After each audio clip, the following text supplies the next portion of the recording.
아유, 그냥 가만히 계세요. 어른이 왜 이렇게 나서세요? 내가 그렇게 만만해 보였나? 순간 마음이 철렁했습니다. 그리 큰 말도 아니었고 그저 예전 추억을 한번 꺼냈을 뿐인데 그 표정, 그 말투에서 나를 가볍게 보는 기운이 느껴졌습니다. 살다 보면 상대가 나를 대하는 태도가 조금씩 달라지는 걸 느낍니다.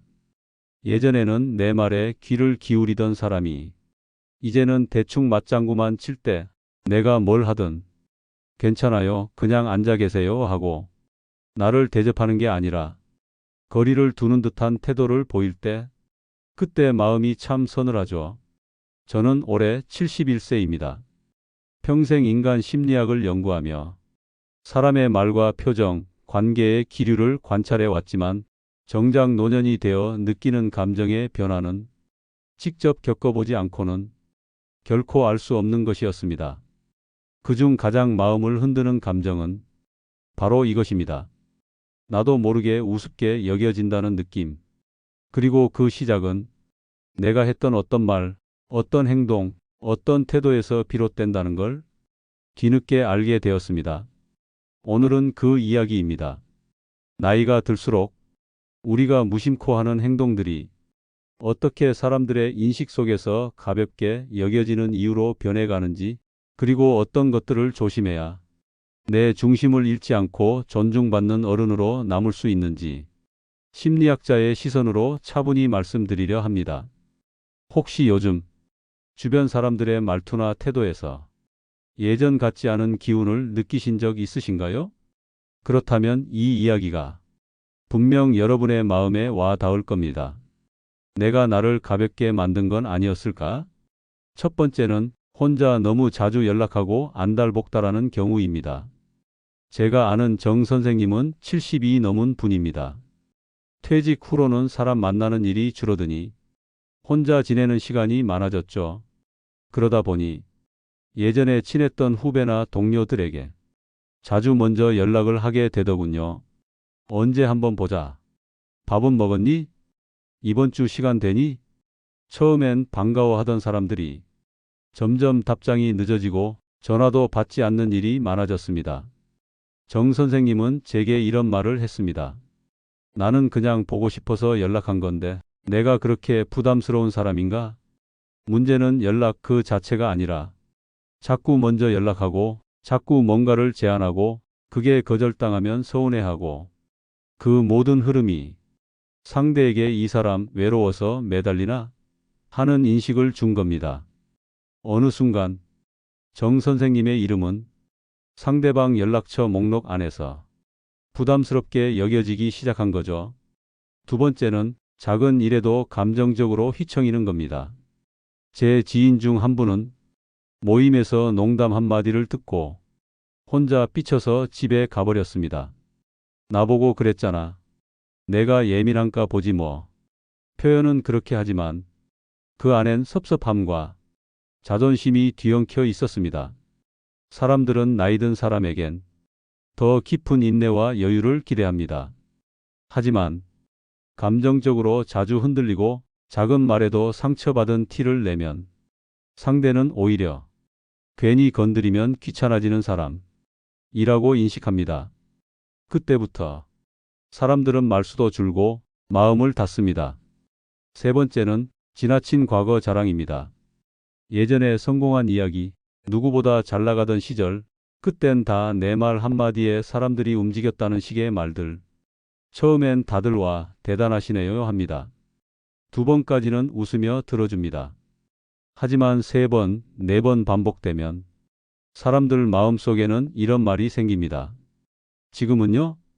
지금은 어떤 삶을 살고 계세요? 과거를 꺼낸다는 건 현재가 부족하다는 말로 들릴 때가 있습니다. 그리고 그 자랑은 존경을 부르는 게 아니라 가볍고 피곤한 인상을 남기게 됩니다. 네 번째는 지갑을 너무 쉽게 여는 겁니다. 저도 예전에 그랬습니다. 후배들과 밥을 먹으면 늘 제가 계산했습니다. 내가 어른인데 당연히 내가 낼게. 그게 어른스러운 거라고 생각했죠. 그런데 이상했습니다.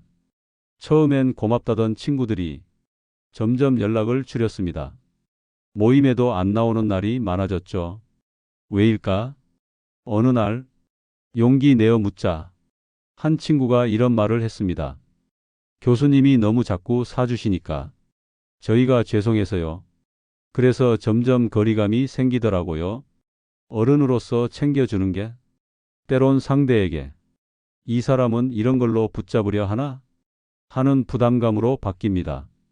특히 요즘 세대는 정서적으로 대등한 관계를 원합니다. 무조건적인 베풀문, 때론 관계를 어긋나게도 만듭니다.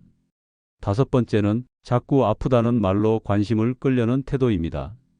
어제는 허리가 또 안 좋아서 요즘 심장이 자꾸 쿵쿵 내려앉는 느낌이야. 물론 진짜 아픈 거라면 이야기해야죠. 하지만 같은 이야기를 반복하고 만나는 사람마다 몸 상태 이야기로 시작하면 사람들은 어느 순간부터 그 얘기 또 하네라는 생각을 하게 됩니다. 걱정보다는 피로감이 먼저 생깁니다. 그리고 필요한 대화는 지속되지 못합니다. 아픔은 나누는 게 아니라 조금은 감추는 용기가 나이 들수록 더 필요한 이유입니다. 여섯 번째는 내 방식만이 옳다는 고집입니다. 내가 살아봐서 아는데 요즘 것들은 뭘 몰라. 그건 그렇게 하면 안 돼. 이런 말이 입버릇처럼 나오면 그때부터 사람들은 대화를 줄입니다. 경험 많은 어른이 아니라 편협하고 완고한 사람으로 보이기 시작하죠. 이해하려는 태도보다 판단하려는 기운이 강하면 사람들은 조용히 물러납니다. 그 순간 우린 외로워집니다.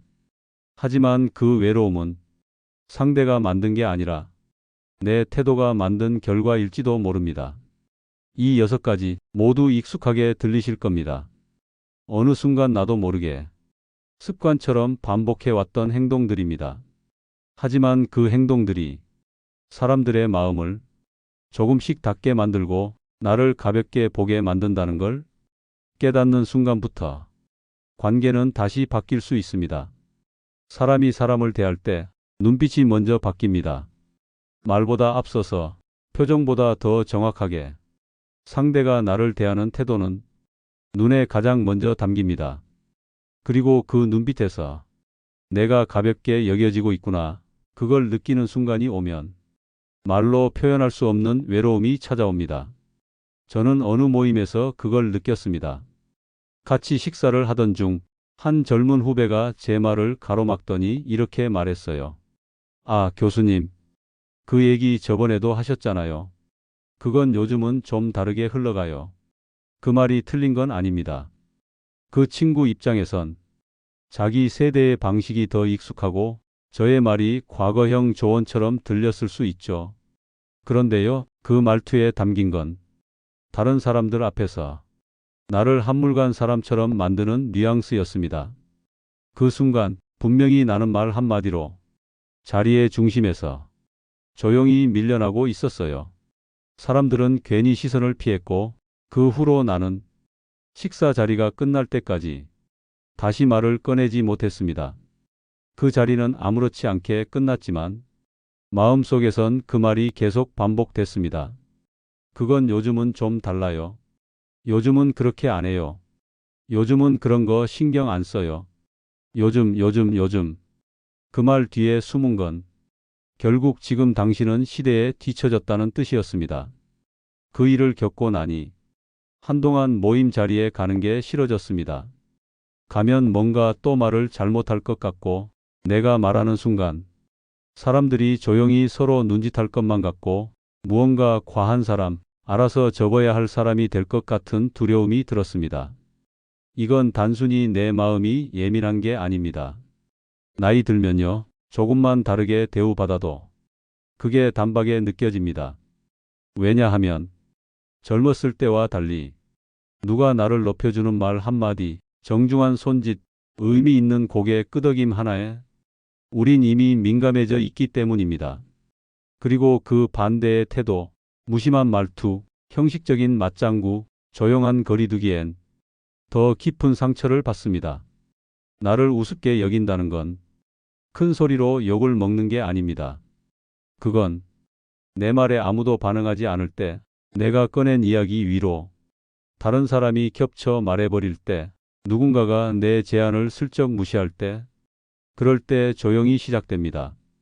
예전에는 내 말 한마디에 집중하던 가족이 이제는 내가 무슨 말을 해도 휴대폰을 보고 있을 때, 예전에는 내 의견을 꼭 물어보던 후배가 이제는 결정을 다 해놓고 나서 그냥 참고로요라고 말할 때, 그럴 때 자신도 모르게 입을 닫게 됩니다.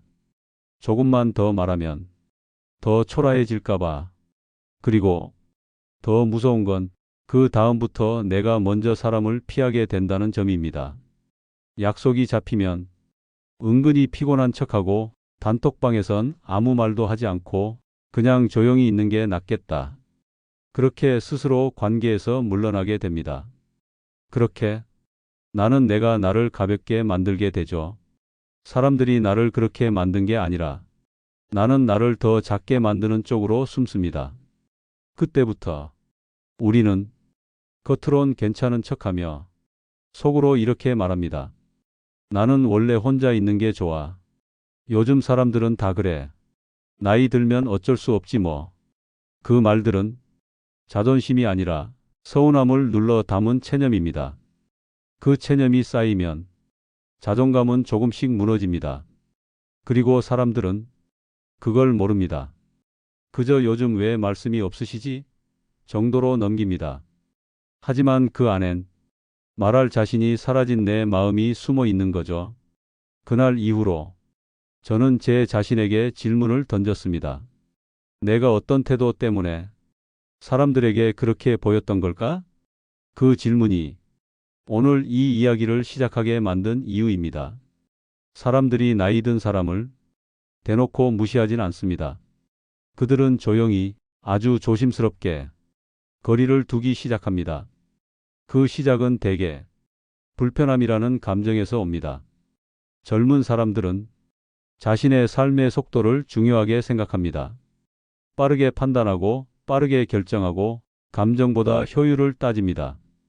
그런 세상에서 나이 든 사람의 말은 종종 답답하고 긴 이야기, 과거의 논리, 지금과는 다른 정서로 들릴 수 있습니다.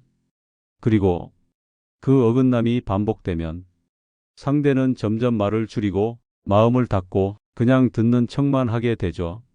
심리학에서는 이런 반응을 사회적 거리 조정 소셜 디스턴싱 바이 퍼셉션이라 부릅니다. 말은 공손하지만 마음은 멀어진 상태. 그게 바로 우리가 나이 들어가며 겪는 현실입니다. 또 한 가지 중요한 요인이 있습니다. 바로 감정 에너지의 소모입니다. 나이 들수록 사람은 관계에 진심이 됩니다. 그래서 더 자주 연락하고, 더 자주 챙기고, 더 자주 표현합니다. 하지만 그런 진심이 때론 상대에게 감정적으로 무거운 사람처럼 느껴집니다. 감정적 피로를 주는 사람이라고 인식되면 사람들은 가까이 오지 않으려 하죠.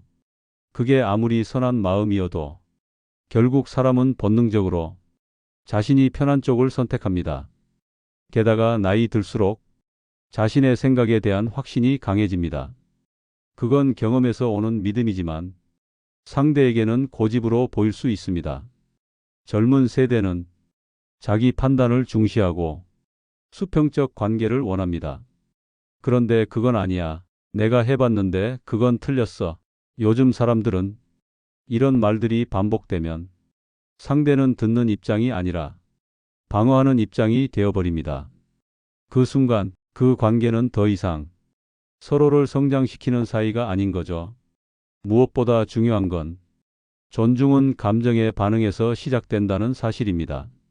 나이가 들어도 상대가 내 말을 귀담아 듣고 나를 대화의 주체로 인정하려면 내가 먼저 가볍지 않은 사람처럼 보여야 합니다. 말을 아끼고 말보다 표정을 다듬고 내 방식보다 상대의 감정 흐름을 살필 줄 아는 태도, 그게 결국 사람을 다시 가까이 오게 합니다. 심리학자 토마스 무어는 이렇게 말했습니다. 존중은 말로 얻는 게 아니라 관계 안에서 반복되는 작은 신호들로 쌓인다.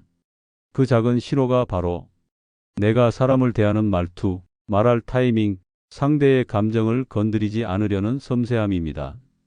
사람들은 나이를 보고 무시하는 게 아닙니다. 그 사람의 태도를 보고 조용히 마음을 접는 겁니다. 우리가 나이 들수록 더 단단하게 지켜야 하는 건 자존심이 아니라 존중받을 수 있는 관계의 균형감입니다. 사람들의 태도가 달라졌다고 느껴질 때 그걸 탓하기보다는 먼저 이렇게 물어봐야 합니다. 내가 나를 가볍게 만든 건 아닐까? 그 질문에서부터 우리는 다시 존중받는 어른으로 걸어갈 수 있습니다. 지금부터 앞서 이야기한 6가지 행동에 대해 어떻게 마음을 바꾸고 관계를 회복할 수 있는지 조용히 말씀드리려 합니다. 첫 번째, 자꾸 먼저 연락하며 안달복달하는 습관이 있다면 잠시 멈춰 보셔야 합니다. 기다림은 때로 더 깊은 관계를 만듭니다. 연락이 없다고 해서 사람이 나를 잊은 건 아닙니다. 내가 조용히 있을 때 오히려 상대는 이분은 조심스러운 분이구나 하고 느끼게 됩니다. 기다리는 태도는 어른스러움의 또 다른 이름입니다. 두 번째, 작은 일에도 감정적으로 흔들리는 일이 많다면 감정을 안으로 다스리는 연습을 해보시길 권합니다. 모든 말을 다 받아치지 않아도 됩니다. 가끔은 웃으며 넘기는 게 더 큰 힘이 됩니다. 마음을 크게 먹는다는 건 화를 참는 게 아니라 감정을 흘려보내는 힘을 갖는 겁니다. 그 여유는 사람들에게서 자연스러운 존경을 불러옵니다. 세 번째, 과거 이야기를 자주 하게 된다면 현재의 하루를 먼저 말해보세요. 어제 읽은 책, 오늘 걷다 본 하늘, 마주친 이름 모를 꽃 이름 하나. 사람들은 지금을 살아가는 사람에게 더 귀 기울입니다. 나는 과거가 아니라 지금도 삶을 살아내고 있어. 이런 태도를 보이면 과거는 자랑이 아니라 품격이 됩니다. 네 번째, 자꾸 베푸는데 익숙해져 있다면 이제는 받는 법도 익혀야 합니다. 나한테 왜 이런 걸 사줘? 가 아니라 고맙다, 잘 먹을게. 이 한마디가 관계를 훨씬 건강하게 만듭니다. 어른은 무조건 내주는 사람이 아닙니다. 함께 누리는 사람이 되어야 오래 사랑받습니다. 다섯 번째, 건강 이야기를 자주 꺼낸다면 이제는 몸보다 마음 이야기를 해보세요. 요즘은 혼자 있는 시간에 이런 생각을 해. 이 나이에도 새로 배우는 게 있더라. 사람들은 아픈 이야기보다는 살아있는 이야기에 귀를 기울입니다. 지금도 배움을 멈추지 않고 마음이 여전히 자라고 있다는 걸 보여주면 당신의 말은 다시 살아납니다. 여섯 번째, 내 방식만을 고집하는 게 익숙해졌다면 이제는 질문하는 어른이 되어보세요. 너희는 요즘 어떻게 해? 그 방식 나도 한번 배워볼까? 이 한마디가 사람들의 마음을 엽니다. 무조건 맞다는 태도보다 함께 배워가려는 태도가 훨씬 더 강한 힘을 갖습니다.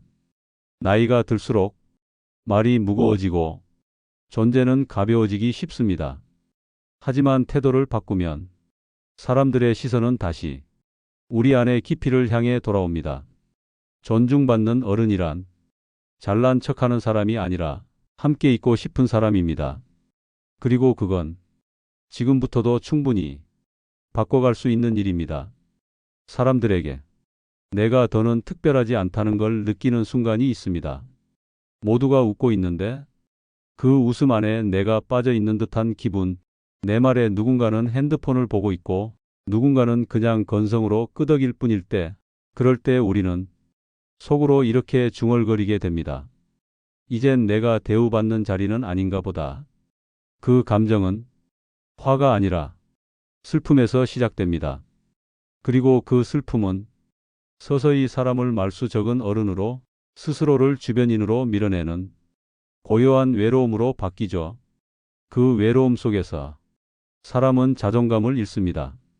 예전엔 스스로를 누구보다 살아온 사람이라고 여겼지만 지금은 괜히 불편한 조언쟁이, 눈치 없는 말 많은 어른이 된 듯한 그런 기분이 들기도 합니다. 하지만 저는 말씀드리고 싶습니다. 사람이 사람을 무시할 때는 그 사람의 나이나 능력이 아니라 그 사람의 태도를 보고 결정한다는 사실을요. 그게 지금까지 이긴 이야기를 하게 된 이유입니다. 젊은 사람들의 존경은 강요한다고 생기지 않습니다. 오래된 연륜을 말로 풀어도 그건 때때로 자랑이나 잔소리처럼 들릴 뿐입니다. 하지만 삶의 태도, 말보다 한 발 늦은 반응, 자기 이야기를 줄이고 상대 이야기를 먼저 듣는 자세, 그런 걸 보면 사람들은 마음속으로 이런 말을 합니다. 아, 저분은 깊은 분이구나. 함께 있고 싶은 분이야. 심리학자 알프레드 애들러는 이렇게 말했습니다. 사람은 누구든 인정받고 싶어 한다. 하지만 진짜 인정은 상대가 함께 있고 싶어지는 감정에서 생긴다. 이 말이 참 와닿습니다. 존중이란 건 지식이 많다고 얻어지는 게 아니고 나이만 많다고 따라오는 것도 아닙니다. 사람이 저분 옆에 있고 싶다. 말을 들어주고 싶다. 함께 걷고 싶다. 이런 마음이 생길 때 그게 진짜 인정이고 진짜 존중입니다. 우리는 이제 그런 어른이 되어야 합니다. 말보다 느낌이 먼저 오는 사람, 자기 말보다 상대의 말이 먼저 떠오르는 사람, 그런 어른이 되면 사람들은 다시 다가옵니다. 대화가 길어지고 다정함이 돌아옵니다. 예전에 한 제자가 제게 이런 말을 했습니다. 교수님은 잔소리를 안 하시고 대신 질문을 던져주시잖아요. 그래서 더 오래 기억에 남아요. 그 말이 저를 많이 돌아보게 했습니다. 질문은 상대를 인정하는 태도입니다. 그리고 그런 인정은 세대와 나이를 넘어 마음을 이어주는 다리가 됩니다. 이제부터라도 늦지 않았습니다. 조금 말을 줄이고 조금 더 들어주고 과거보다 오늘 있었던 일을 먼저 이야기하고 남을 먼저 돕기보다 같이 걷는 쪽을 택해보는 것, 그런 태도를 통해 사람들과의 관계는 분명 달라질 수 있습니다. 혹시 오늘 이야기 들으시면서 내가 저랬나 하는 부분이 있으셨다면 그건 당신이 이미 스스로를 돌아볼 줄 아는 사람이라는 뜻입니다. 그 시작이 가장 어렵고 가장 중요합니다. 이제부터는 조금만 다르게 행동해 보세요. 먼저 말하지 않아도 됩니다. 자리를 채우려고 하지 않아도 됩니다. 그저 이 만남이 고맙다는 눈빛, 그 얘기 들려줘서 기쁘다는 미소 하나면 사람들은 금세 당신을 다시 존중하게 됩니다. 말이 많아서가 아니라 마음이 단정해서 기억에 남는 사람, 자기 중심이 강해서가 아니라 상대의 중심도 함께 세워주는 사람, 그런 사람은 나이를 먹어도 결코 가볍게 여겨지지 않습니다. 오늘 이야기 혹시 마음속에 남은 문장이 있으셨다면 그걸 하나라도 내일 하루에 실천해 보시길 바랍니다. 사람은 결국 느낌으로 기억되는 존재입니다. 그리고 그 느낌은 태도에서, 시간에 대한 배려에서, 조용한 존중에서 비롯됩니다. 지금까지 마음 사용 설명서였습니다. 건강한 하루 되시고 삶의 평안이 늘 함께 하시길 바랍니다. 고맙습니다.